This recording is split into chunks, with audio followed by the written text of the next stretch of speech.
What is going on, guys? Tuesday night, Comic News Weekly, coming at you like we do every Tuesday, 9 p.m. Eastern, live, available on replay, available also on that audio podcast. Check out Simple Man's Comics, wherever your audio podcasts are found. Got a full crew tonight, got a great lineup of topics to discuss.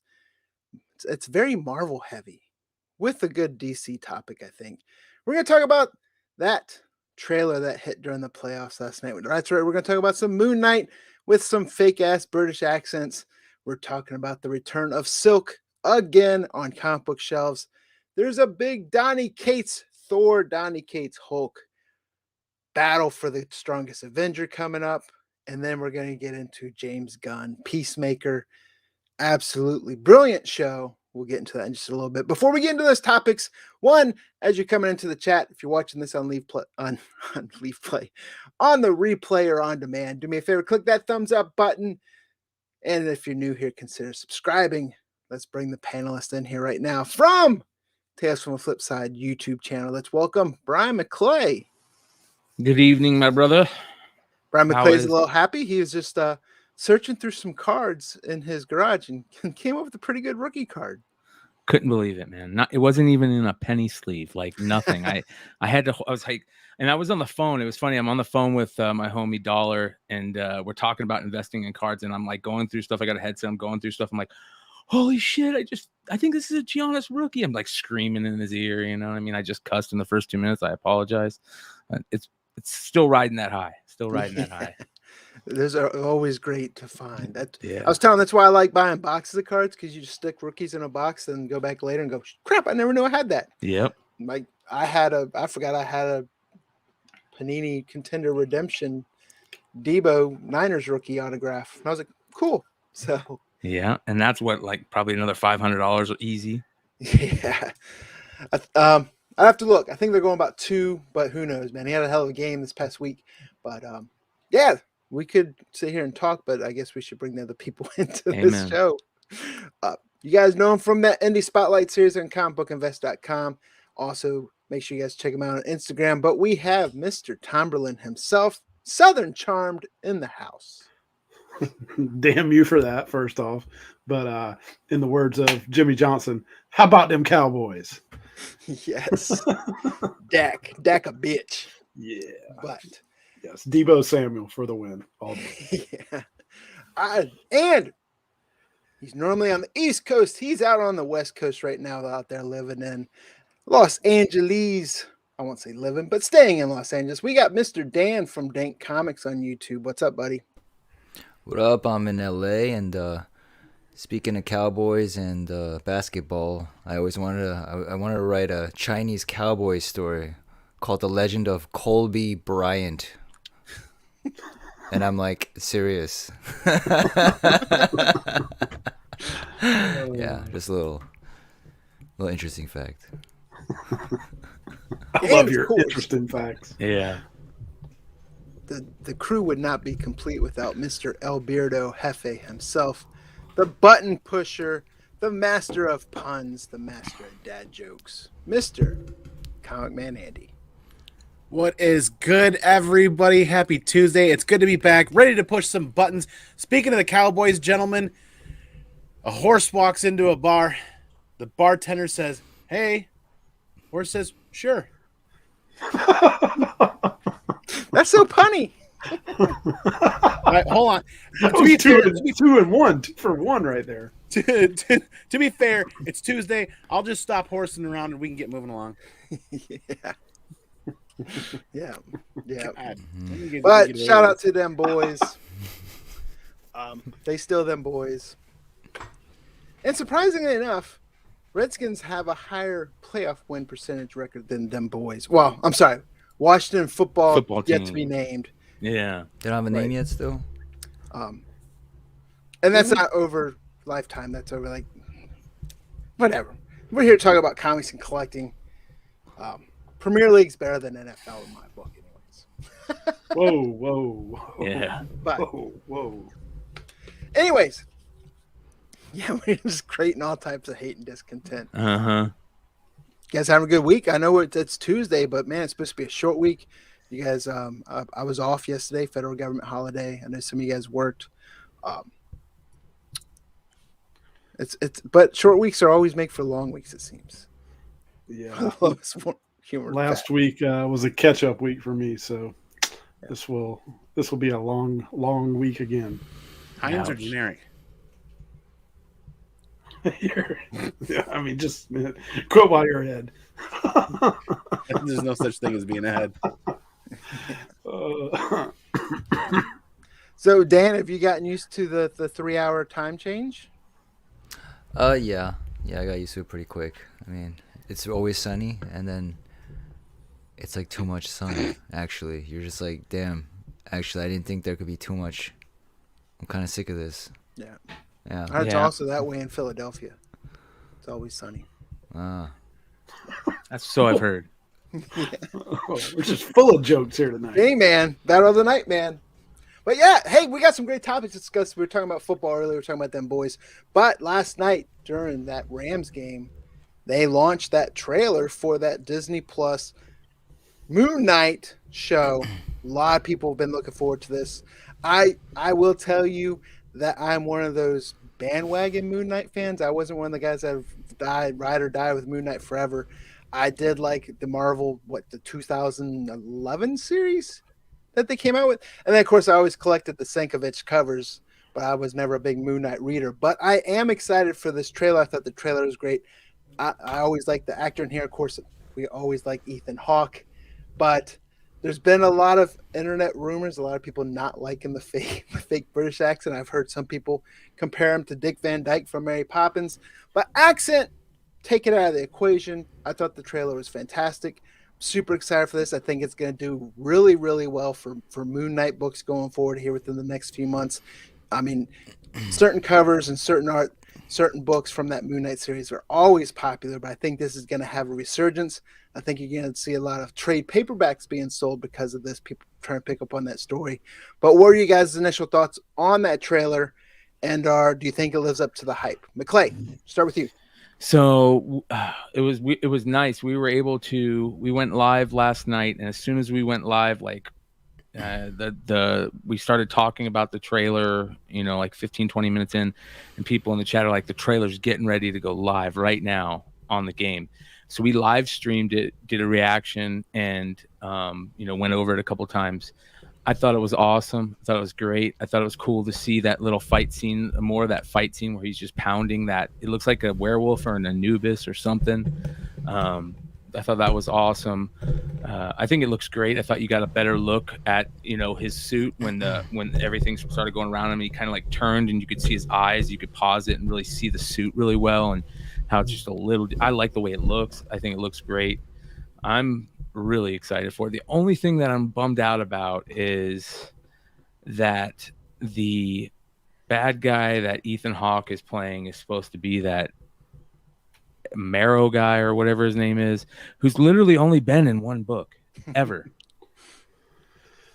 So yeah, but isn't there something going back and forth about whether or not that's actually him or him with an alias? Oh, it's gonna be Kang. I'm kidding. It's Mephisto. Mephisto. Yeah. I don't know. I think I was in the minority. I was the one that the trailer didn't blow me away. Like I don't know. It just didn't blow me away. I know, right? And then a lot of people are talking trash about his costume, and I like the costume. I thought the very end part was the best part of the trailer, where you actually did see him in costume, so it reminded me, if you're looking at the trailer and had no idea, like say non-comic book fan or whatever, to me it reminded me of the Joker. The Joaquin Phoenix Joker trailer. Yep. Well, that first Harrow book right now, that Moon Knight Fist of Khonshu #2 is selling for like $70. $70 buy it now, $65 buy it now, overnight. My advice would be sell. Sell. Amen. Do not sit on that. I'm telling you. Yep. Get it out there if you got it. Go look through your Moon Knight box. Yep. What'd you think, Comic Man, Beardo, Andy? I I for one am going to go ahead and take a quote from one of the most amazing movies out there ever, Varsity Blues, and I'm going to be like 10, 10. Like, you got a problem, seriously. mate? Billy Bob. Like, I was incredibly blown away. I waited and I didn't watch the trailer, and I wasn't paying attention to social media until like the last like couple hours tonight. I sat down and I watched the trailer over and over and over and over, and I feel like they did just at least in that trailer, and I hope this show is true to what we see in the trailer on how he captures that psychosis. And I love what they're going. I mean, this reminds me of that Warren Ellis run, my favorite Moon Knight run from Warren Ellis there, and Declan Shelby, right? Declan Shelby, the artist on there, did a fantastic job with that negative space, the use of negative space to create Mark Spector's suit and how he looked. It was a fantastic run. And I, for one, am also one of those bandwagon Moon Knight fans. Is I didn't grow up loving Moon Knight, but what I was able to grab, I've been a fan of. I'm blown away by the trailer, and I'll share a quick story for you guys. In 2019, I went to a comic book convention, and there was a retailer with that first solo series #1 Moon Knight with 40 copies on the wall at $10, all near mint, mixed direct edition, mixed newsstand. And I'm looking at him, I'm like, Andy, you're a smart guy. Just go buy them all. And I'm like, yeah, but they'll be $10 2 years from now.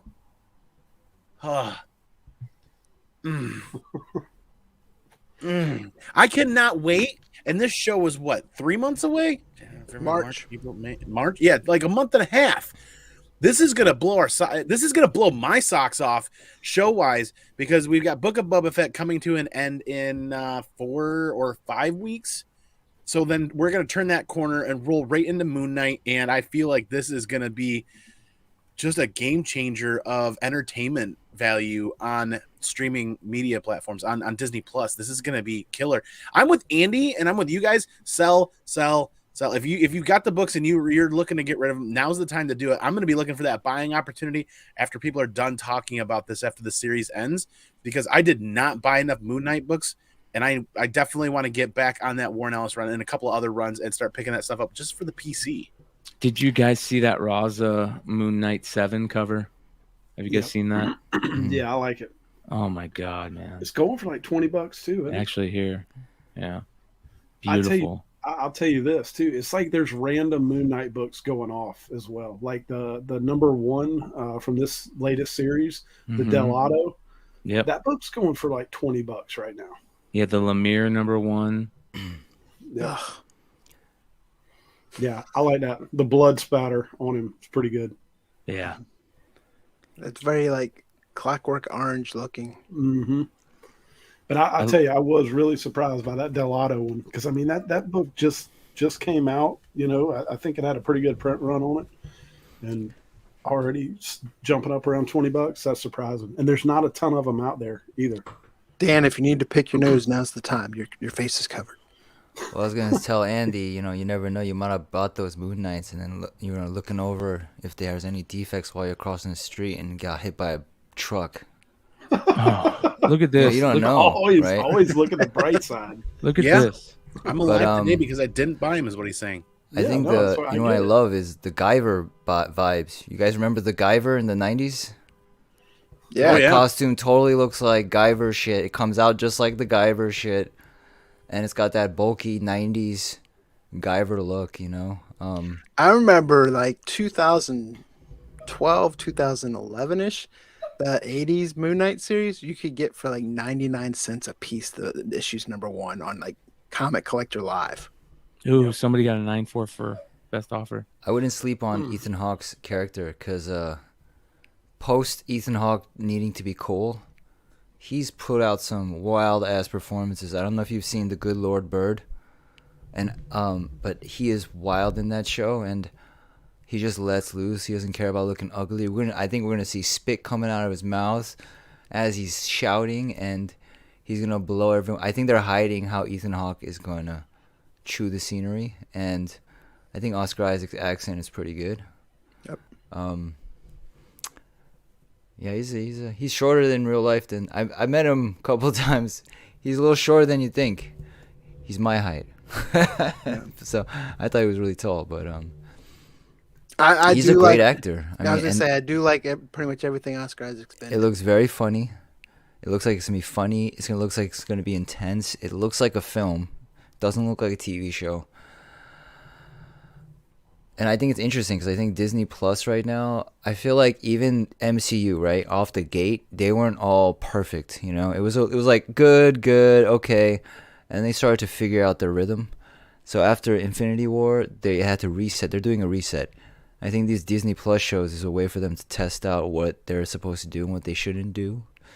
So actually, I have a little more hope than I used to that maybe they're kind of figuring it out and readjusting, but they had to kind of fuck up a bit to get there, just like they did in the beginning anyway. And we're just seeing the next cycle. It's like a civilization was destroyed and it's reset, and we're in the 7th wave of human civilization now, ready to be destroyed again for the AI. Oh, Dan, I love you, man. Yeah. Or not. I don't know. For like the one or two people that hasn't seen the trailer, I did put a link to the trailer in the chat. Not sharing on here anymore because last time we did it, we got copyright strikes, and it's like I think the fact that it premieres during the NFL game, we get like NFL copyright strikes, crazy. But I'm excited for like the hardcore Moon Knight fans who've been wanting something from Moon Knight. They've been wanting MCU. They've been wanting a movie. I think kind of like you said, Dan, this is even better than getting the movie because you get an 8-hour movie, or so you could tell that story over that long time. I'm always very scared for hardcore fans. Yeah, because it's hardcore means hard to please. I'm very scared for them. Yep. I have, I echo that. I'll also say too, as far as books to watch out for the Vengeance of Moon Knight books. There's a lot of lower printed ratio variants in that run too. It's really, really, really hard to find. So. Yeah, there's rumor that Sharon Carter was going to show up. Yep. And of course, I've also heard like people think could Ghost Rider show up, or I don't know if there's a wish list or rumors or what, but I do want to bring up Joel in the chat. I finally had a chance to watch the Eternals, and you loved it, huh? Man, it was and Humans comes to mind. It's like Valentine's Day early. Yeah, it wasn't good, but I the ending wasn't too bad to me. I felt like I was watching a Captain Planet movie. Jesus. It's always the heart that everyone needs in the end, Yeah. Earth. Yeah, heart. But one movie that has been doing great, of course, is Spider-Man: No Way Home, and Marvel looks to be kind of capitalizing on some of that heat. Andy King, right? We got I think this is the 3rd or 4th time. How many times is either way we got Silk hitting shelves again tomorrow, right? Yeah. Created by Dan Slott and Humberto Ramos, Silk first made a cameo in 2014's The Amazing Spider-Man #1 before making her full debut a few months later. Cindy was bit by the same spider. Cindy was bit by the same spider that gave Peter Parker, Spider-Man, his powers. Her powers are nearly identical to those that Peter has. However, unlike that hero, she was locked inside a bunker to protect her from the potential threats. Since her release, Silk has served as an agent of Atlas and co-founded the Order of the Web. Sony is currently working on a TV series centered on Silk. A version of the character is also said to have already made her cinematic universe debut in 2017's Spider-Man Homecoming. So I'm curious on where you guys sit on this. Now, the last mini-series, the last series from Marvel, I did pick up on a whim to read because I thought it'd be pretty fun, and I kind of enjoyed it. I think it could have been a little bit deeper, a little bit more layered. But are you guys picking up this next series that's coming out with all the information that's been hitting? Brian? I still think she's probably one of the most underappreciated Spider-Verse characters because Spider-Gwen gets all the attention. I think she's going to be the glue that holds a lot of this stuff together. And if you want to talk outside of comics, I enjoy the stories. But if you're talking outside of comics, people always want to talk about MCU. I think she can be that like Rosario Dawson, like Netflix type character that can tie you in the MCU from Spider-Verse over to Agents of Atlas and over to all these other properties and have that central dynamic character who in her own right, I think is a great character. I haven't enjoyed the fact that every time it feels like you start getting into a story, it's like, oh, boom, and then reboot. There's pros and cons. Some people like that chapter-like stories, but to me, it's like, I still think Marvel's money grabbing. Just get Silk #1. I think Silk's been around. I forget, when did you say? 2014, 15? When was that 14. Spider-Man? Yeah, where are we on? Silk Volume 7 or something like that? I don't know, but I love the character, and yes, I'm picking up the comic. I like the incentive, but I'm just going with cover A. When we have so many reboots that price guys they confuse what volume it is, we have a problem. And I have no idea what Sony is gonna do with the show, because Sony, I feel like they're pretty bad at this. Maybe they'll get a little coaching. I mean, that would be smart. Yeah. As long as you keep that like MCU tie-in, it seems like they do really well. But then when they go out on their own and just be Sony, and then Amy Pascal gets all the credit. What did you guys think about the latest Morbius trailer? I liked it. Yeah, so that's a good thing. But we'll I always get like there's like caution tape on the trailer for me all the time. Also, the MCU really, really wants to get in that demographic, right? That Eastern demographic. It's a wide open, demographic right now for, Marvel. Agents of Atlas stuff is going crazy.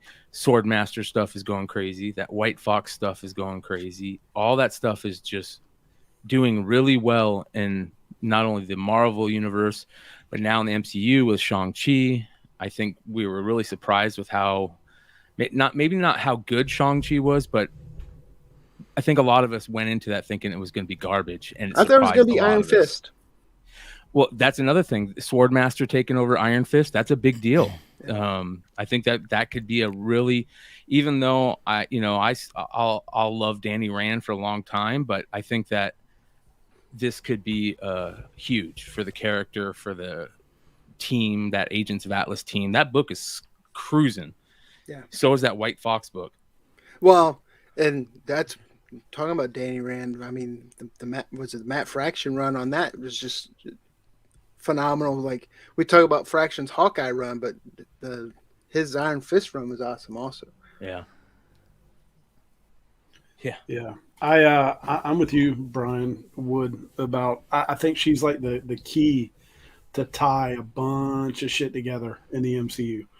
That being said, I don't know. I'm not a huge fan, but once again, I'm in the minority, I guess. But I think she's an important part to the MCU to tie it all together. I'll say that. This one right here. That is Green Lantern 85 from the Neil Adams, Denny O'Neil run. Probably one of the most social, the biggest social book to ever come out comics wise and hit at the time when it needed to be hit. I actually got to interview Neil Adams about this book. This is one of my favorite all-time comics.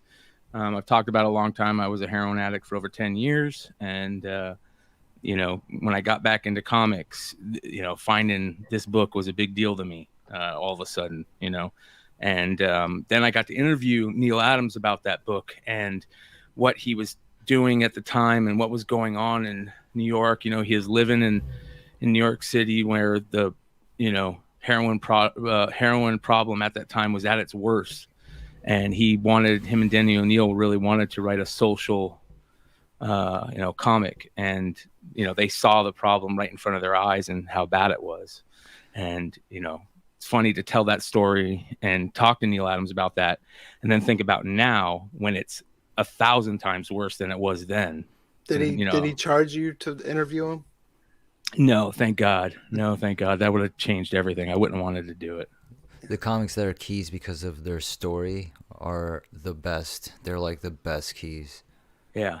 because it's just like pure comic goodness. It makes it's valuable, not just. Yeah, and it still resonates. Well, like you said, it resonates today. Yeah. I don't think Sony and Disney are gonna. I don't think that's the play.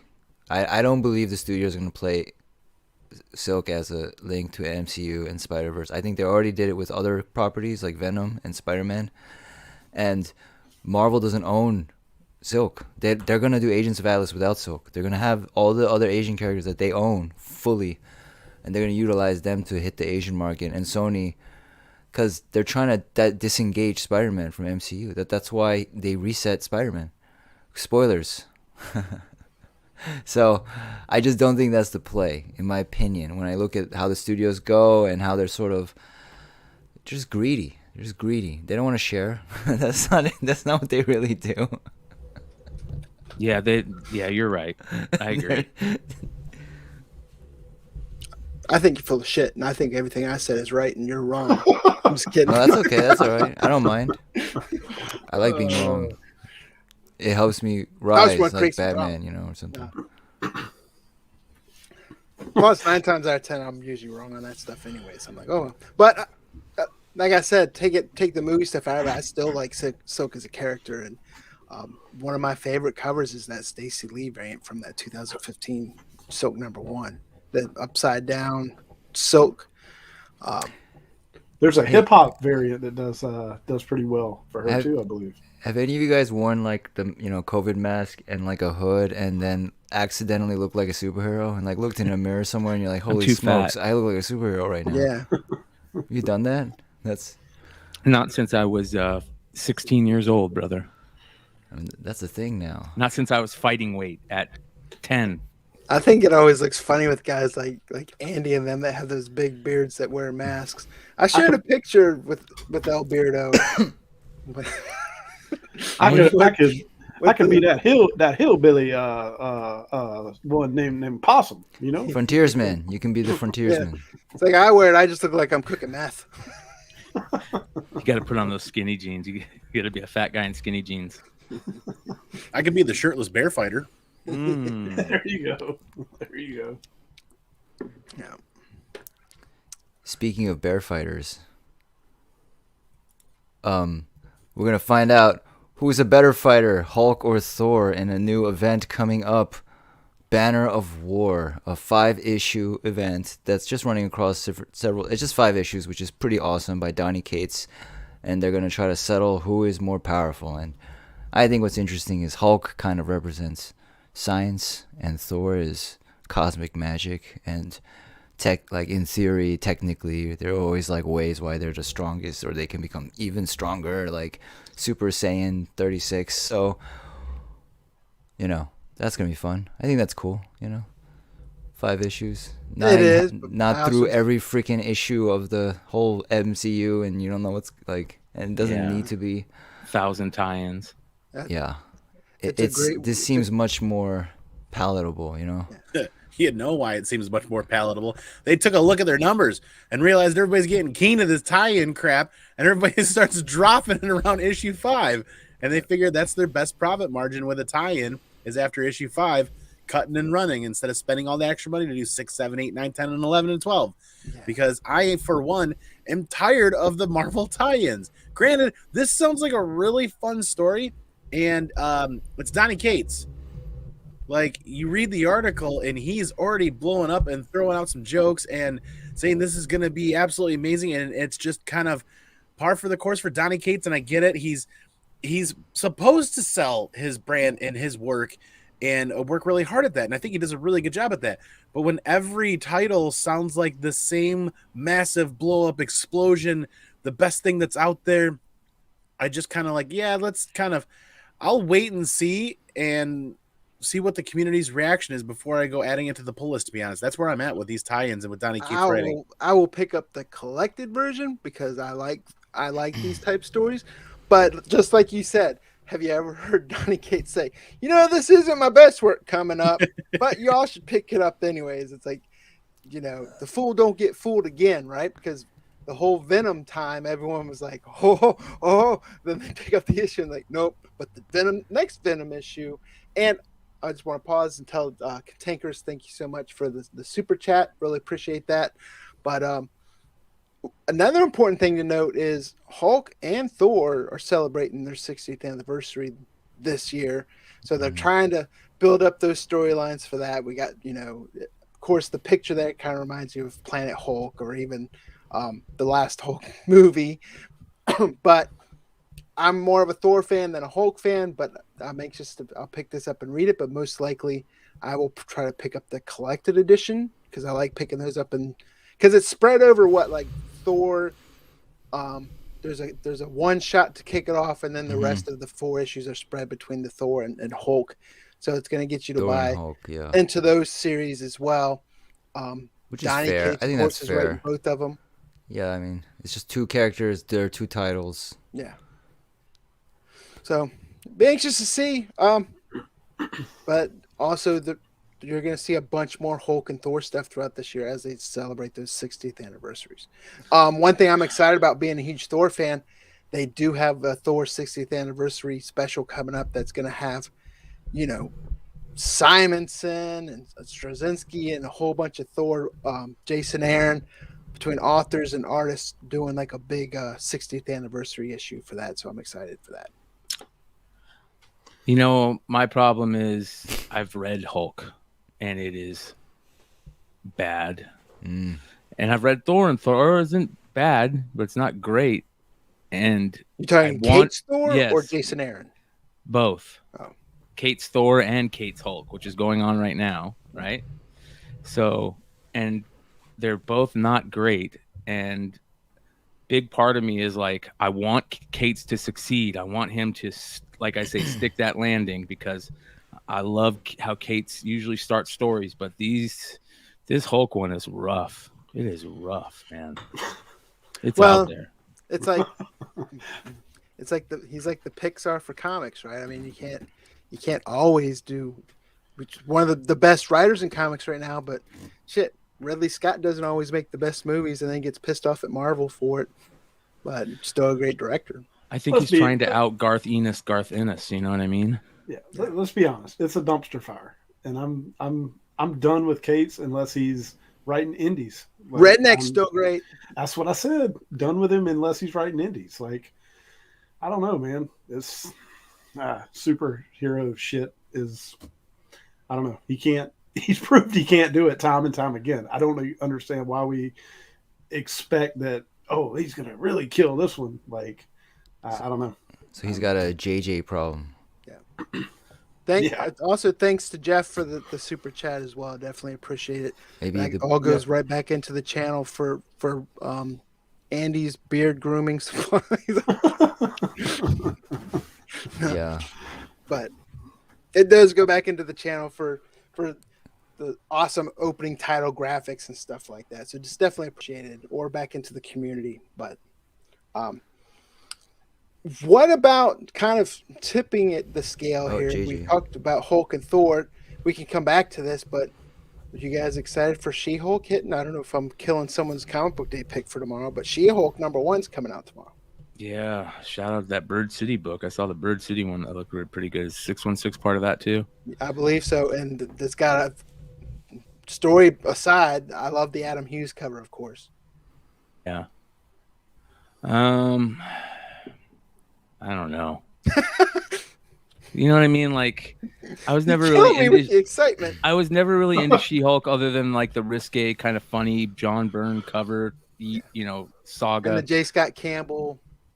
Yeah, mostly just for the covers. Like, I was never a She-Hulk fan. I'm looking forward to it. If the series is gonna be, and I know we're talking about the comic, but they always throw a comic in when it's around the series is gonna come out, and if they're gonna play that series style into this comic, because the series is supposed to be really like a court show, and if they play that into this comic, it's gonna be really interesting to see where that goes, if they give us a hint kind of where we're going. But I don't know, like, it's She-Hulk. Like, I'm never a fan of She-Hulk. Unless it's the jump rope cover, I'm out. Yeah. Well, do you think Matt Murdock's going to show up in the show? Probably, but I think that's a good point. 10,000%. I think it's what the characterization is gonna be, because they're gonna want to match it up with a TV series, I think. So, what are we gonna get right now? Because She-Hulk's so redefined. It's like kind of nebulous. Who is this person? So I think they're gonna try to establish something now that's strong. It's like Thor. Like, I don't know who Thor is sometimes. Yeah. Like, I know the movie Thor, but I don't know the comic Thor that well all the time. I'm like, how dumb is he? Like, how dumb are you, dude? Or, like, I never know. But Jason Aaron's runs great. Of course, I love the Walt Simonson Thor. And then I bought the omnibus from Marvel. Marvel omnibus suck, man. Their backing on it all rips off. It's like it's about as good as their paper in their comics. Trash. So if you get them, wait for those diamond sales when you can get them really cheap.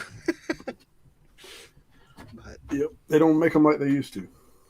But I hope She-Hulk's great. I hope it's great. Hey, that'd be good. I think we need more great shit, because we're getting some, I get worried when the shit's not great.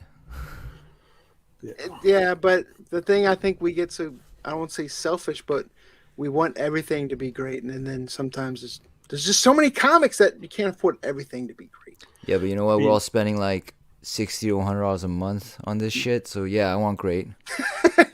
I mean, everything can't be great. I mean, look at the scooters that appeared in Book of. Oh, yeah, holy smokes. I was waiting for them to bad. like run into the back of a manure truck or something, because I totally thought it was Back to the Future. I mean, they were topping out at 26 miles an hour. Yeah, I mean, I was like, those things don't look like they're going very fast. They were And did you speeding up see the what- camera. Did you They're see terrible, the way they tried to describe those speeders? They're like, these speeders were like speeder bikes, but even faster. And I'm like, what? yeah. Somebody was on some serious drugs. And then the one guy was pissed off because he wanted to use them in The Last Jedi, but told he couldn't, but then saw him on the show, and he was like so pissed off over it. There's a whole article on that too. That was bad. He's like, zips. That's bullshit. It felt like watching the Hercules and Xena shows. Like the way it was like so cheap. It looks so cheap. Yeah, it's like the old And you just buy it because you're like, all right, you don't have a budget, whatever, so you're just into it. But like, this is like not supposed to be like that. yeah. So It'd like, be wait, different if what's this was going- like what early happened? '80s when we're watching Clash of the Titans for the first time. But CGI's, we just saw Mark Hamill as a young Luke Skywalker, and then you're gonna put some 2-mile-an-hour remote control scooters in there. I mean, they were awful. They didn't match anything about the series. I mean, the colors, everything. It was just trash. It was so Back to the Future to me. Yeah, that was worse than Back to the Future. That was. Why didn't they make Boba Fett just like a vicious murderer with a heart instead? Instead of like this idiot. Like, I wish they just made him a vicious murderer. Like, someone messes with him, he just blows the dude's head off, and then but then he's got a heart, so he like helps somebody. So you're like, all right, he's got a heart, so you're just with it. You're with it. But he's sort of a murderer. Like that. I'm just gonna throw the rumor out there and be like, that's Kathleen Kennedy's input into this production. Oh, she did the whole I believe it. episode. Yeah. And that's what led to her being taken away. I kept hitting rewind during the chase scene, and I kept rewatching the chase scene, looking for when they pass the Vespa hover dealership, and it never happened. It's not there. It's not supposed to be there. You were just subjecting yourself to more pain by rewinding. No, I'm making a joke. I'm making a terrible joke. I know. I'm just saying. That was terrible. There was some. That was definitely the worst episode, for sure. It's all Robert out of all Rodriguez of them. directing these. Yeah. Is he doing the next one too? I don't know, but they No, what they say about Robert Rodriguez. So the big talk of the town is the next episode is being directed by the same one that did the Mandalorian episode where Bo-Katan showed up, Okay. if I remember correctly. So that's the rumor that's happening. Filoni's episode 6, right? Yeah. Oh, Filoni's not episode 5. No, he's episode 6. Ooh, I think, okay. yeah. Hey, Han, you were wrong. Let me double check, but I'm pretty sure it's episode 6. It was the pretty sure it was penultimate 6. episode. You got a death wish there, Andy. Fucking just saying that She's shit the one out that on told the- me Filoni was doing the next episode 5, possibly, because Filoni's the one that did the Bo-Katan episode. And watch me and Brian be wrong now, and you're gonna have to eat that. Yeah. Co-wrote me? and directed episode 6. 6. They say Robert Rodriguez makes a $10 million film look like $100 million, and $100 million film look like a $10 million film. He has this magic ability of kind of. I believe that. I 100% believe that after seeing what we saw there. McClay, is that on paper then that Filoni's doing 6? Is that, or is it just articles and stuff at the moment? It's on paper. It's yeah. I was all excited for this Wednesday. Have you? I tell you what was freaking spectacular. Tomberlin, have you watched Peacemaker yet? I have watched, yes, and I agree. That's good. I like it. I also see James Gunn has teased so that a Peacemaker character is going to show up in the DC EU, which that was mind blowing to me because I didn't know there was continuity in the DC universe. Yeah, I'll be anxious to see that and see how it all plays out. But yeah, John Cena and Peacemaker, way better than the last Book of Boba episode. Is all I can say. Yeah, the first 3 episodes are available on HBO Max, and if you haven't watched them, holy cow! Well, don't watch them with kids. Yeah, I have not watched the third. I've only watched the first 2, and yeah, it's badass. I will say that.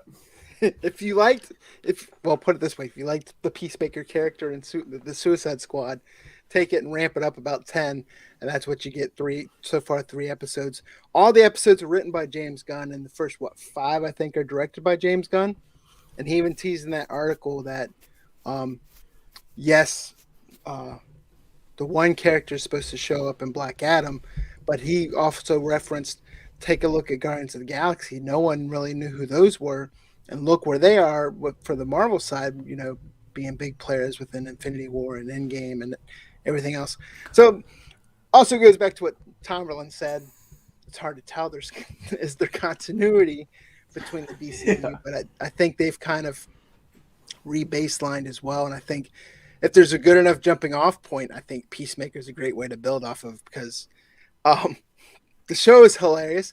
I want to say kudos to the creators for not being completely PC over it and taking risks and putting jokes out there that are funny that, sometimes that's the thing about comedy. Something that's offensive is funny, and that's why we watch it.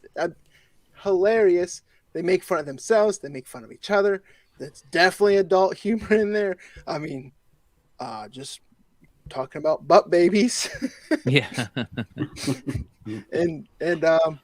and his awesome microphone, and it's got great, like James Gunn always does, similar to Quentin Tarantino, there's always good music and stuff he directs. Yeah, really good music in it.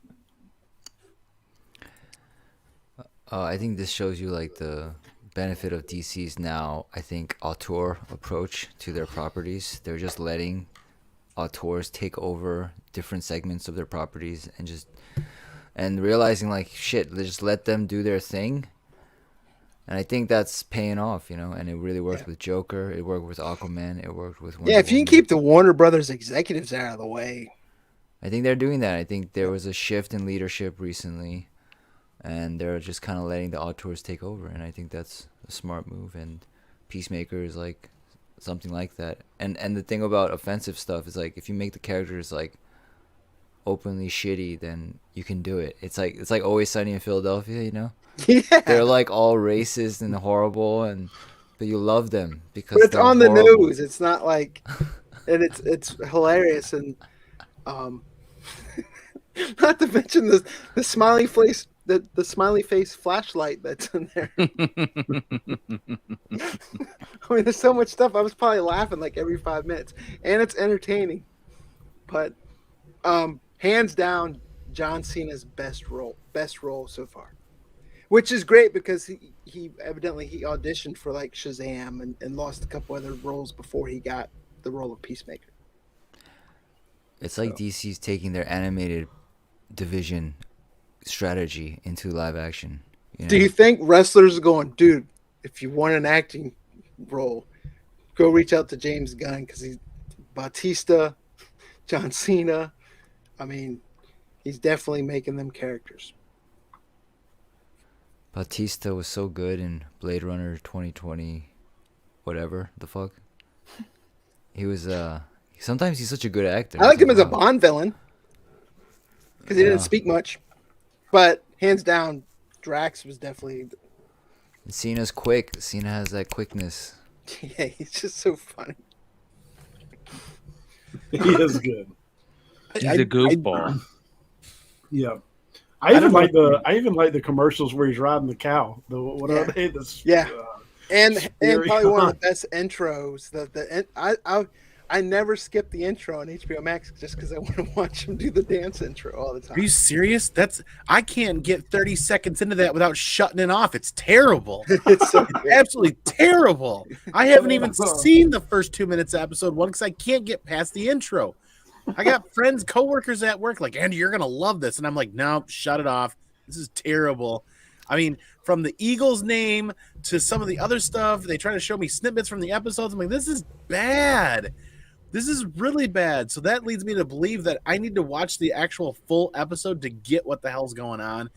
Because the snippets that I'm seeing is bad. I mean, it's just you guys call me being bad for puns and being bad for jokes. This is like 10 levels lower than me and 10 times dirtier. You sound like Million Moms. You didn't even watch this. I was gonna say he's trashing something he hasn't watched, and we're supposed to. I can't even get past the opening. He's like, man, this is horrible. I haven't watched it, but it's horrible. I didn't watch it, but you guys make it sound like it's live action Garth Ennis. You know, like the way Preacher should have been or something. That's what it sounded like. So I'm excited. Pretty much. I'm hyped. It's like The Boys. Yes. Yes. Terribly amazing. I'm Exactly. not gonna listen to Not Million them Moms. boys, they suck, but the boys. Yeah. How about them Cowboys? Yeah. How about was it Michael A. Smith just going on there and freaking talking shit to Michael Irvin? I don't even know what to say about. I like it. I could spend this whole show talking about that last call, and I'm not going to get into it. But yeah, let us know in the chat. Let us know in the comments. Have what do you guys think about Peacemaker? I enjoy it. New episodes come out on Thursdays. The first 3 episodes are available right now. 8-episode series. They were also talking how he had to like reshoot half the episodes because they recasted the vigilante role. So He recast it? yeah, like halfway through it, evidently. Wow. I don't know if it was like spoiler after they revealed his face or what, but Yeah. all the characters are great, and I mean the one female, like it's like Rebel Wilson all over to me. Yeah. Very Rebel Wilson-esque, and I'm wondering because Amanda Waller is like saying she's great at what she does, so I'm waiting for her to just be like some type of badass that you don't know about. Yeah. But right now she just dresses her puppies up.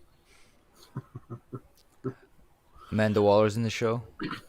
Viola Davis has like she's on the screen while they're talking to her. But and also she's one of the best actresses in everything she's in also. They made her a dum-dum in the movie, though, the last movie. Yeah. But I wasn't scared of her. I was like, man, yeah, she needs to chill. yeah. But anyway, tomorrow is also New Comic Book Day. We talked about some of the books coming out tomorrow, which it's fine. I think that we talked about some of them because I think tomorrow is actually a pretty heavy release day. There's a Big lot time. of books coming out tomorrow. Oh, Heavy yeah. flow. Huge amount of books. McClay, what do you got anything you're eyeing? Oh yeah. Oh yeah. About 10 of them he's going to go yeah. through here. I got 4 of them. I'll probably steal at least one of your guys's. All right. So obviously this one right here, this Catwoman is just gorgeous. Holy shit. Yeah, just beautiful, right? Awesome. Love this Strange Who's Academy. doing her B covers right now? Who's doing her? This is doing her. Sozamakia. Okay. So I know think Frizen was doing them for a while, but I know that's not Frizen. Yeah, this is beautiful. I love the way the diamonds pop. This Strange Academy cover and character is, I think, going to be a cool character. I know it's not his first appearance, but I love the cover. That looks like Pachello. That's Humberto Ramos. Chris Pachello. I think it's Pachello. Ramos. Yeah, It's Ramos. That's the hitchhiking ghost from Haunted Mansion. it's creepy, man. It's creepy. But well, also another one is, and I can't tell if I like this or not. This is the Kuna variant for Miles Morales Spider-Man.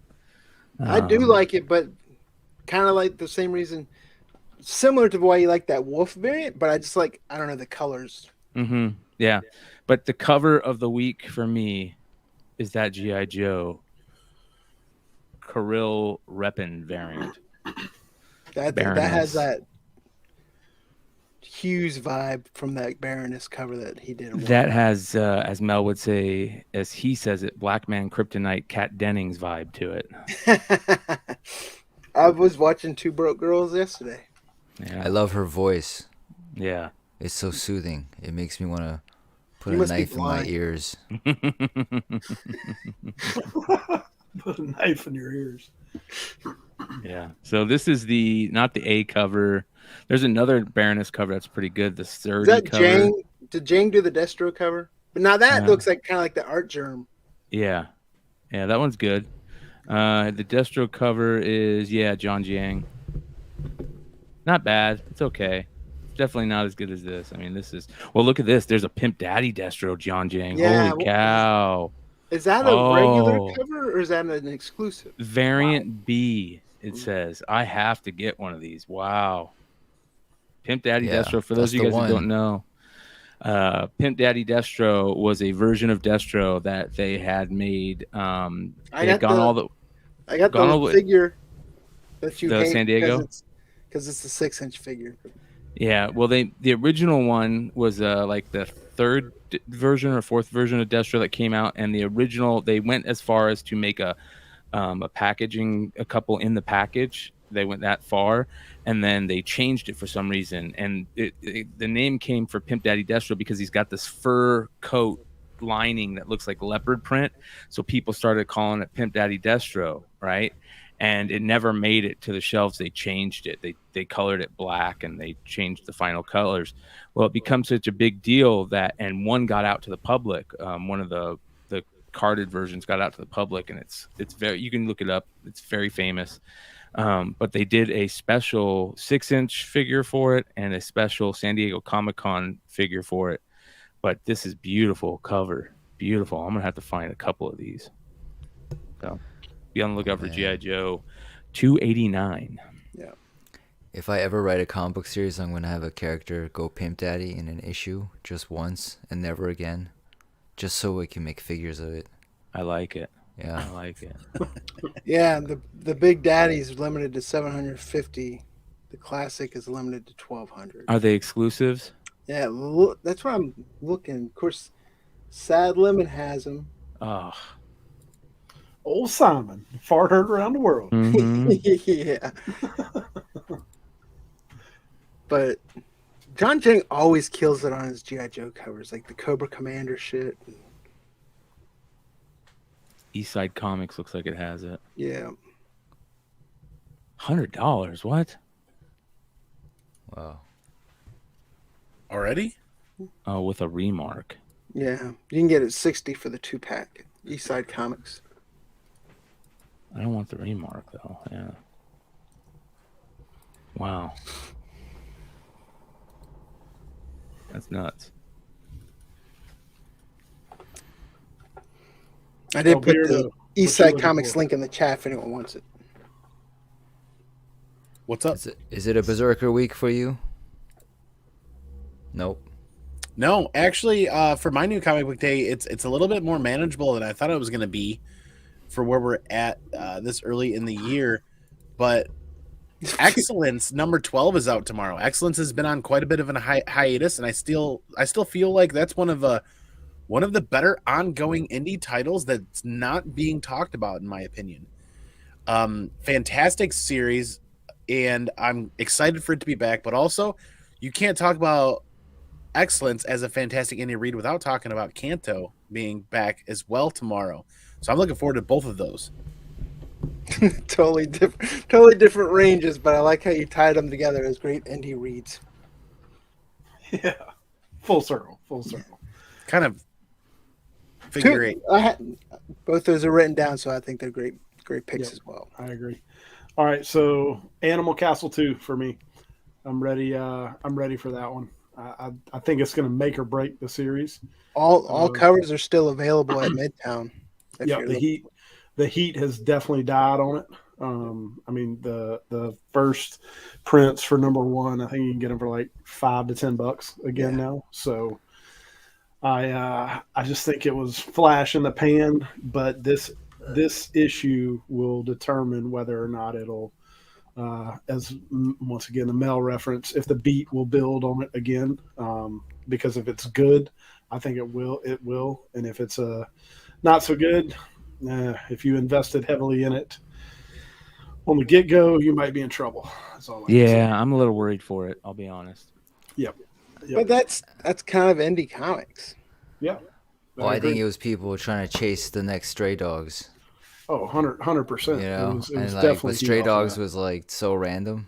Yeah. You know, that came out of nowhere, and that's sort of like. I tell you what, too. Yeah. What'll make a lot of these animal books is if Animosity comes to the screen and it does really well. Because I think if any of them hit, that'll be the first one we see. What about Pup Academy on Netflix? What?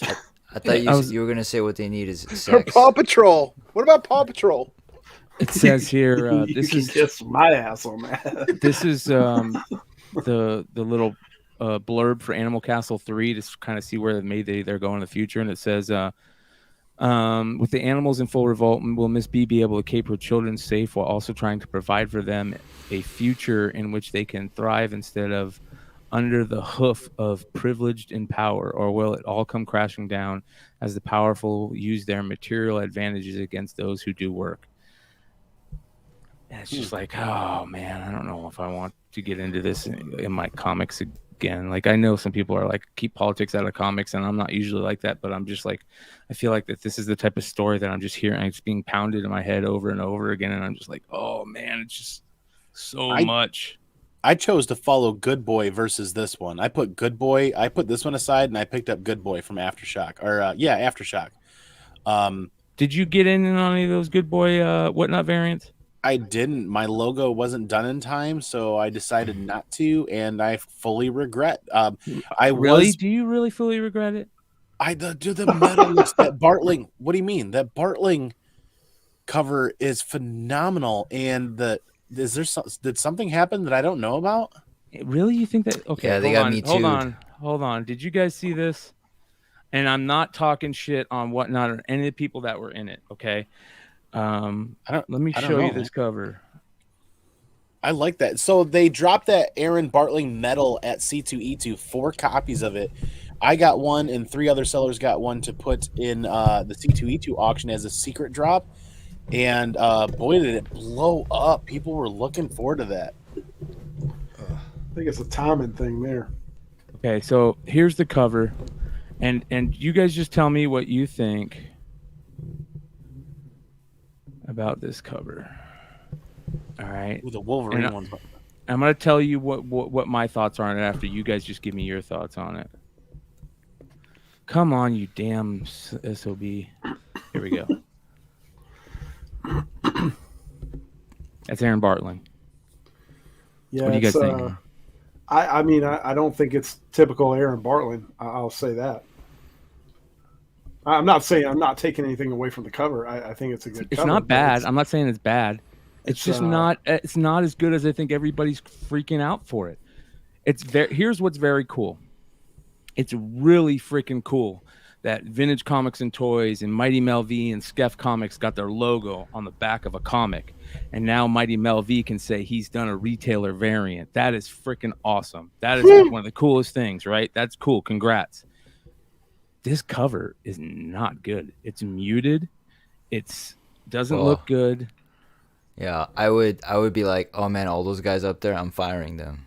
Yeah. There's a red light down there. They don't see that dude down there. Yeah. They're fired. And here's what we know of Good Boy, right? Here's what we normally know of Good Boy. We've seen this cover. Which is amazing. Like, I'm thinking Good Boy, and then I just instantly go back to that, and I'm thinking this cover no matter what. And then I see... It's iconic. Yeah, and then I see. The problem is I see a lot of covers. Yeah, this Bartling one is not that good, and everybody was just a little too excited over it. It's not good art. I mean, it's not bad. I think the hype was for Bartling in general, just the name. I agree. You know? I agree. I think you get a lot of that hype with the name, and I think the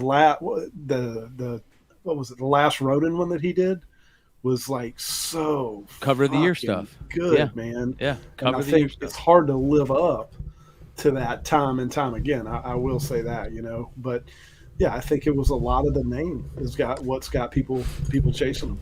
I wasn't able to take the opportunity for this, but I will agree the Wolverine homage in foil and metal, where those were the covers that sold out within 20 minutes at C2E2, if I remember correctly. They sold out really fast. But you know what's one of my favorite ones that's actually getting a lot of heat on the secondary market, McClay, is the Matrix version. So there's this one. I wish I would not have let go of my copies. I only had one metal and one foil, and I let go of them. But there's a Matrix version. This is so good. And you know me, I am an homage hater right now. I have jumped off that bandwagon, you know, and it's very rare for me to be like, oh, this is an homage is that good. This is good. This is amazing. Mm-hmm. Look for the Matrix one. There it is. What do you guys think about this? Is that Trinity Comics? Yeah. That one, I think that one was selling for way more than I thought. There's completed sales on eBay for way higher than I thought that one would go for. Yeah, and see, I'm not a fan of that one. I don't know. Yeah. Maybe foil, if this was foil, maybe. Yeah. I will say this. Metal covers are a fucking thing. There is no doubt about it. Well, here's what I will say. I saw the Bartling. Mel was selling one of his chromiums, not the metal, the chromium. And he turned it around, and the back cover was beautiful on the chromium. It was gorgeous. The way the silver hit and everything was so good. But then you turned the front, it was so muted. This cover doesn't even in this picture. It's when you have it in hand, it's more muted than this. It's the same way people love Perio covers, and I'm like, it's always dark and it's so dark. Yeah, too dark. Beauty's in the eye of the beholder. My You're eye right. beholds that's not my favorite. Yeah. But I don't know. Hey, can we talk about that thing you sent me, or do we not talk about that? Do we wait on that one? The YouTube thing. We can. Tom, give your picks first. Yeah. I already did. Animal Castle. Dan's up. A Righteous Thirst for Vengeance. Hold on, Tommy, give a good pick. I'm just kidding. Oh. Damn. There you go. There's my pick. I want to read A Righteous Thirst for Vengeance. I think this comic is being set up to be a vehicle for Benedict Wong, the actor, because this dude looks just like Benedict Wong, and it's a messed up thriller. It's all about these other worlds we don't know about that are like nefarious and in our own everyday lives. So it's got a real Parasite kind of feel. I think this is gonna be a film. My other pick is the Star Wars High Republic Adventures Galactic Bake Off Spectacular, because I saw that. That's so weird. Yeah, a recipe for Yoda's pastry or something, and who knows? This could be the beginning or something. See, that's my one more thing rant. So I'm glad you're getting into that one. Galactic Bake Off. And if it sucks, I give it to a nephew or a niece because it's just ridiculous. Mm-hmm. That would have been better to release around Christmas, because all I did was watch like Bake Off shows. I didn't know they baked in the Star Wars universe. Listen to this. Galactic Bake Off. Yeah. Galactic Bake Off Spectacular. And then it says Torben, Buckets of Blood Buck, and Cantum Psy face off in a brutal, intense, ruthless Bake Off. Like I like how they put the buckets of blood in there. And no, do you know Buckets of Blood? He's a very gentle, he's non-violent, and he's called Buckets of Blood because he's a doctor, and he deals with lots of blood to like help people heal. That's why his nickname is Buckets of Blood, because he's a healer, not because he's a murderer. That's crazy. Yeah. You guys are missing the best part of, like Galactic Bake Off Special. This recipe better be out of this world. Look at that. Look at that. Shrimp on the cake. Brilliant. Brilliant. Nobody? Shrimp on cake. No. That's This like Is it a right in line. You need to do a YouTube episode baking Snails. while reviewing this. Snails and Oh my berries. God, yes. They Delicious. should have a Vespa in the background. Yeah. That looks disgusting, by the way. That food right there. I'm getting hungry. So I got Val Mitzvah. But I guess I didn't know they baked. That like I said, like we've never seen baking in the Star Wars universe, so that will be like a first appearance of baked goods, right? There's a reason for that, Dan. Look at that. That's pretty dope. Yeah. Oh, that's a great bake-off cover. Yeah. I got them all on my pull list. Because I got lazy and I forgot to pull them off of my pull list. I'm trying to cut You back gotta on pull Star out. Wars stuff. Forgot to pull out. You're right. They got comic babies. Well, I mean, that's better than what Peacemaker's talking about. It's about as who I knows. mean, could on be average, just- I guess the Star Wars books are always good long-term on average. Yeah. My picks are all reader picks tomorrow. Seven Secrets, number 13, still like one of my favorite comic series to read right now. Apache Delivery Service, that second print comes out. Fans of Matt Kent, definitely pick that up. Chip Zdarsky, I know I give it shit because there's like 1,000 Batman titles, but Batman the Night, Chip Zdarsky's comes out tomorrow. It's like that story, almost like that year one type story of how Batman became Batman and the trials and tribulations between what made him become the detective in the Dark Knight that we know. Where is this? Oh, right there. There we Yeah. So the Night number 1, I'm anxious to see that because Zdarsky's run on Daredevil. I want to see his story on Batman as I stutter.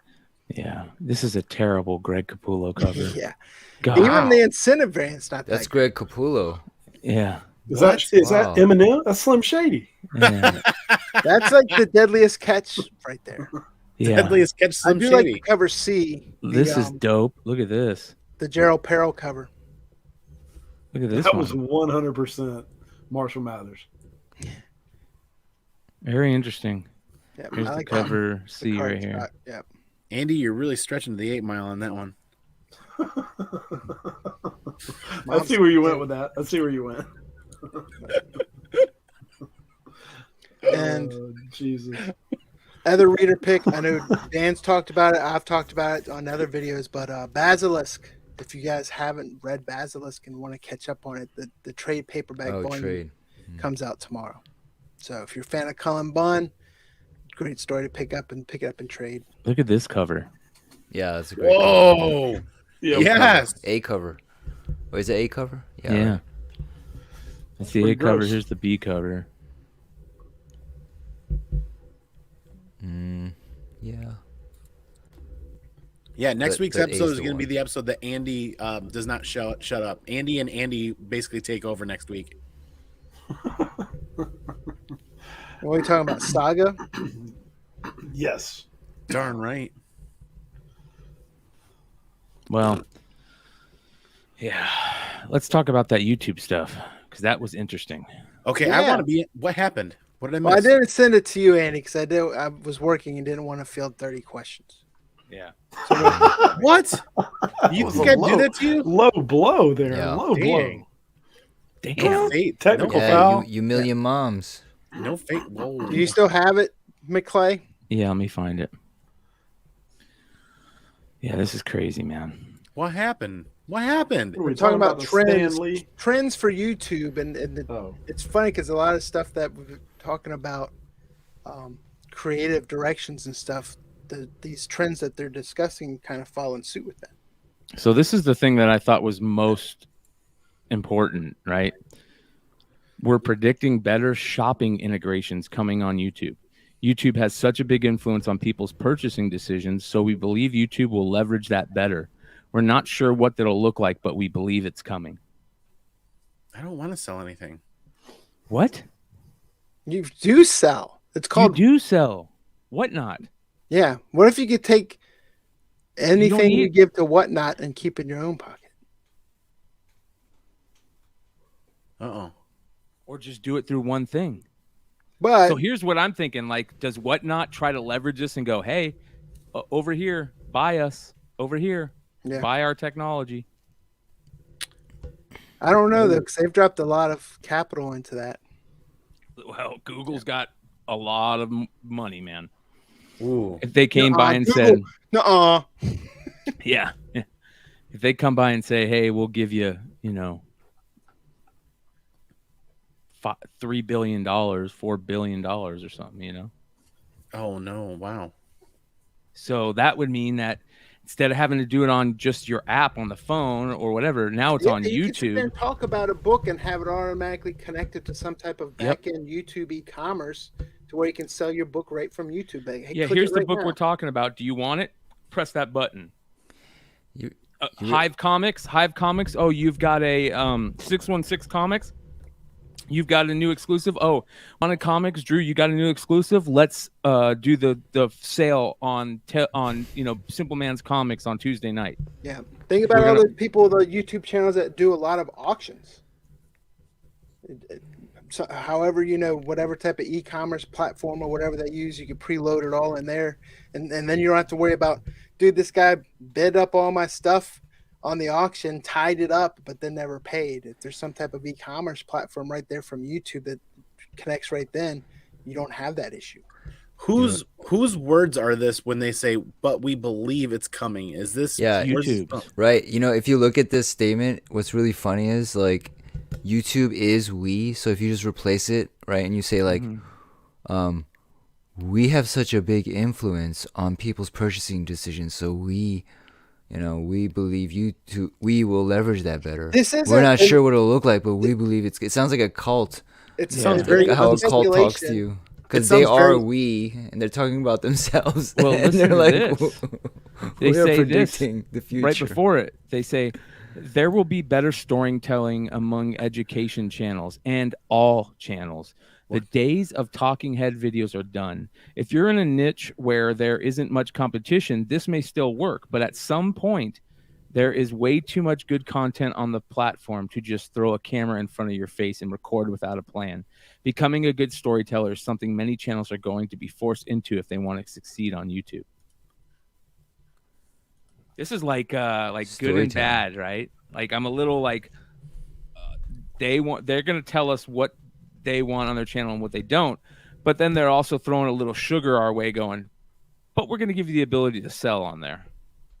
Yeah, and this is just speculation. This is trends that they see YouTube going towards. It's a YouTube channel called Video Creators. The trend could change in less than 6 months, though. Yes, it could. But just being able to have the ability to go on YouTube and sell stuff and have buttons, you could just throw it up just like on Whatnot, and the button pops up on the screen, and somebody just says, "Okay, I want that." That sounds great for the YouTubers that have 3, 4, 5, 6, 7, 8 million subscribers. But look at all the YouTubers like Comic Tom and Brian and everybody that have 20, 30, 40, 50,000 subscribers. That's great for them too. But like how do they work to leverage that and then stay within that what they're talking about algorithm wise? Because the majority of the content that we do is talking head content that's educational. Exactly. While they're also sitting there talking about like you said, the majority of the content. There's every day and more YouTube channels are popping up, and the majority, especially with our niche, are talking head, and a lot of people are talking about the same thing. It's just the personalities set people apart. So they're saying your ability to do storytelling within your video and your creative content is what's going to set you apart from every other talking head video out there. So they're going to basically take their algorithm and change it and make it so that it only performs well for people telling stories in a certain fashion. But it'll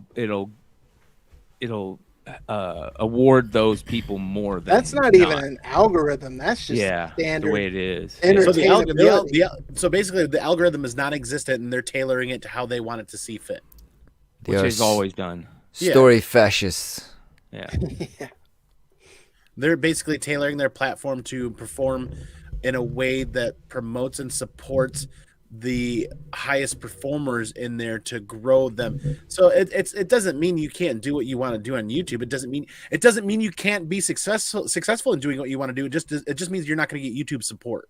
Exactly what it says here. It says, it says If you're in a niche market, it'll still work for you, like for us, most of us, we don't get, 1 million views a show, or 100,000 views a show. We don't have 1 million subscribers, or 100,000 subscribers. But even at 1,000 subscribers or 5,000 subscribers, if you throw on a show, you can get 30 to 100, live viewers if you do it on a regular time thing like Whatnot, and you build up that community. And now, you're open to many more eyes than you ever would be on an app, right? So it's just getting the idea of buying everything vis-a-vis what you're it's like turning YouTube and your phone and social media into QVC and the TV, like all in one. Yeah. And mobile platform, because that's essentially what YouTube's trying to push forward, is the mobile platform.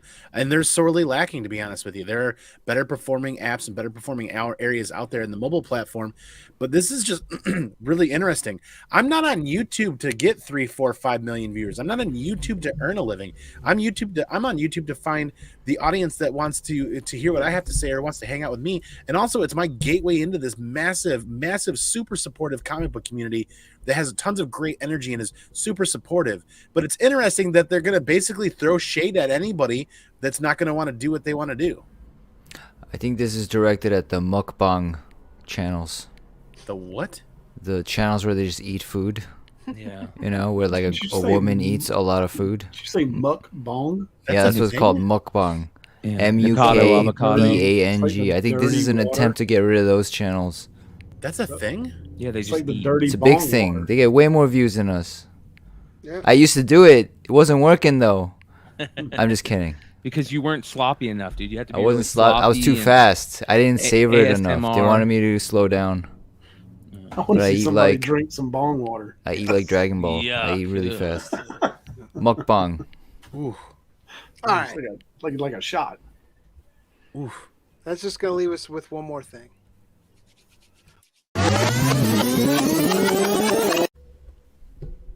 Clay, what do you got for us? All right, you guys. I have never felt the pain of missing out on an item on eBay or anything like the pain I'm feeling right now. Is it GPK? It has been with me. It's not GPK. It has been with me for 2 days now, and it still hasn't lessened. It's gotten worse. Shingles? So I'm gonna throw it out to the rest of the world and hope that somebody will come across one of these one day and be nice enough to sell it to me. I missed out on my Ultimate Comics Grail this last weekend, you guys, for $521. The Spirit insert from Will Eisner's Spirit run, where, if you guys don't know, the Spirit was originally put in old newspapers, and it was like a mini comic in old newspapers. And this Spirit from September 28th, 1947, is the very first time they talk about flying saucers in comic books. And it is in a beautiful condition. Usually when you find these inserts, they are trashed and brittle and falling apart. And I've been looking for this ever since I got back into comics, probably 15 years now. And I haven't been paying attention in the last 2 months. And it popped up, and I missed out on it for $521. My Ultimate Comic Grail. I want to cry. Makes me want to cry. So there you go, guys. If you ever come across any Spirit inserts, look for the September 28th, 1947 edition. Help a brother out. That is my one more thing.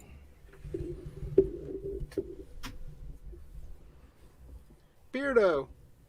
Ooh. One more thing. We just did a CGC unboxing on our own channel that was phenomenal. And because of that CGC unboxing, we're going to have another Friday Night Fire auction on Whatnot, where we're starting this for $1. We're starting this for $1 this Friday night on Whatnot, and I cannot wait to see the energy flow through that whole community and find out what's going to happen. I'm excited. That's going to be a ton of fun. I'll buy that for $1. I'll give you $5 for it. Hey, we are starting already. Look at All we go. right. Woo! Donate the proceeds to Robert Kirkman's legal fund. Yeah. Yeah. All right, so we kind of hit on mine earlier.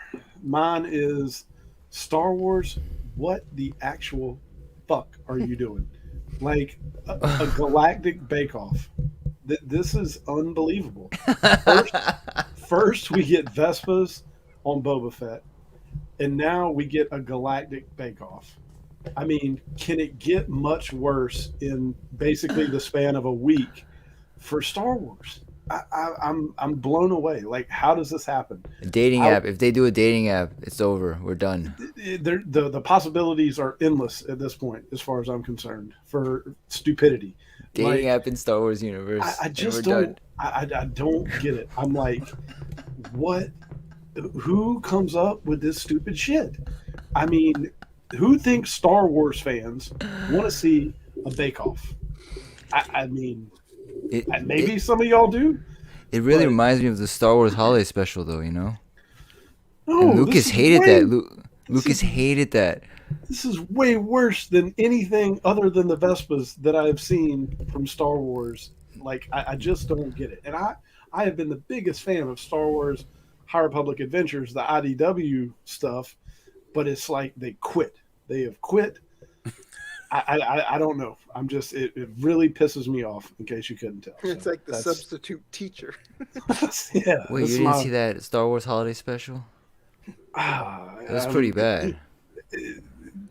It can't be worse than a fucking bake-off. I don't know. That shit was pretty bad. I think there was like a cooking segment in that Star Wars. Well, maybe special. that's where they came up with this dumb shit.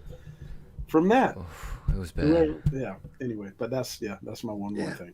I'm gonna laugh at that shit's going for like $50 on eBay. It probably is, because you know why? Nobody ordered the motherfucker. Yeah. And I'll be laughing all the way. Appearance of intergalactic brownies, bro.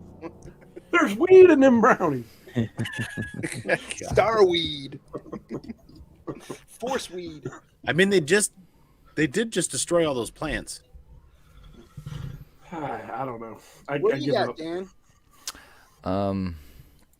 So I met like a woman that is she's a weather reporter for Spanish television, and she's also like a healer. So she wants to interview me for her spiritual podcasts, and I'm going to talk about existentialism mixed with Buddhism and Christ consciousness and stuff like that. That's going to happen. I don't know. That's all I know so far. Kama Sutraism. What? Yeah, but it's wild. If you're lucky. I'm meeting wild people and good people, but and Your bad life people. is like watching a movie. I could be lying though. Everything I'm saying could be a lie. You have to realize that. Don't be naive. You know, I might be a piece of shit. You don't know that yet. You have to see me under duress, then you'll know who I am. You're like the Asian Big Lebowski. Hey man, I'm just like The dude. a man. The man. My one more thing, if you guys are a gamer, there was pretty big gaming news today that the rumor is Microsoft is set to buy Activision for, what was it, $70 billion. They're saving their ass. Yeah. Activision is so screwed right now that they just had the hand of God Oh, the come sexual down and go. harassment? Oh, dude, it like not only the sexual harassment, but World of Warcraft has lost so many subscribers over how crappy the game has become that it's nuts. It's nuts. Yeah, And I they mean, just- we'll see if the acquisition goes through because, you know, government, there's a lot of talk about big tech nowadays and wanting to split it up. And I guess they're saying that would make it, what, the third highest tech company, still behind, I guess, Apple. But that's huge. And then Yeah, there's that is also pretty big. rumor is will Call of Duty become an Xbox exclusive? I don't see that because that cuts your profit margin. yeah. But either way, it's big news and a lot of people are talking about it this week. So if you're a gamer fan, it's not only Activision, but like you said, it's Blizzard. You got Diablo, a whole bunch of Blizzard games. But They're just gonna change the way they spell duty. and that, It's a poop Microsoft, joke. they only spend a fraction of their money on the game stuff. and they could burn so much money, like it's beyond our comprehension almost. So they're playing the long game. They're gonna. Buzz is eating brownies. Look, let me just wipe that one up. Like, Terrible, Buzz, bro. Buzz has found the cosmic brownie. like it, Yeah. Ralph breaks the internet over there. Yeah. Easy, McAllister.